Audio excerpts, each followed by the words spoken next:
2025 সালের পুজো কোথাও গিয়ে কিন্তু ধামাকাদার কিন্তু হবে এবং তার আভাস কিন্তু আমরা অলরেডি কিন্তু পেয়ে গেছি দেবদার রঘু ডাকাতের মাধ্যমে। এবং রক্তবীজ 2 যে প্রজেক্টটা আসছে সেটাও কিন্তু ধামাকাদার হবে। এবং এই রক্তবীজ 2 ভার্সেস রঘু ডাকাতের যে ঝড়, সেইটা আমরা কিন্তু কোথাও গিয়ে দেখতে পাবো 2025 সালের পুজোতে।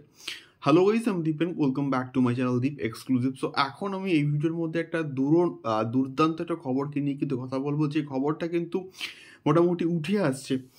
সে খবরটা হচ্ছে অবশ্যই রক্তবীজ 2কে কেন্দ্র করে। তো রক্তবীজ 2তে যে কাস্টিং, তো সেখানে কোথাও গিয়ে আমাদের অঙ্কুশদা তো থাকছে এবং আবিরদা থাকছে, মিমি চক্রবর্তী কিন্তু থাকছে। তো এর মধ্যে আরও দুজনের নাম কিন্তু উঠে আসছে।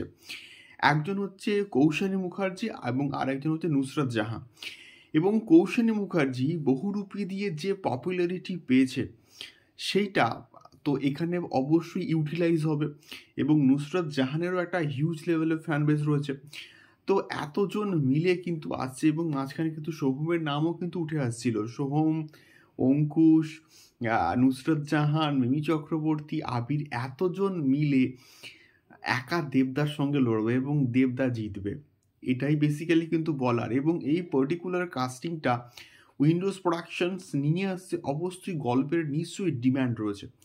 এবারে বিষয়টা হচ্ছে রক্তবীজ 2 একটা স্ট্যান্ডালোন গল্প হবে, নাকি যেখানে শেষ হয়েছে সেখান থেকে শুরু হবে। এবং এখানে যে পজিশনে শেষ হয়েছিল এবং যেভাবে অঙ্কুশ তাকে রিভিল করেছিল, তো সেই পজিশন থেকে যদি স্টার্ট হয় তাহলে প্রত্যেকটা ক্যারেক্টারের কিন্তু বিরাট লেভেলে একটা ইম্পর্টেন্স থাকবে।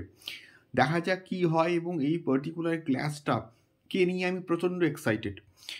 সো রক্তবীজ 2 ভার্সেস কোথাও গিয়ে দেবদার রঘু ডাকাত, এই পার্টিকুলার বিষয়টাকে নিয়ে আপনাদের কি ফিডব্যাক অবশ্যই কিন্তু কমেন্ট বক্সে কমেন্ট করে শেয়ার করতে পারেন। দেখা হচ্ছে পরবর্তী ভিডিওতে।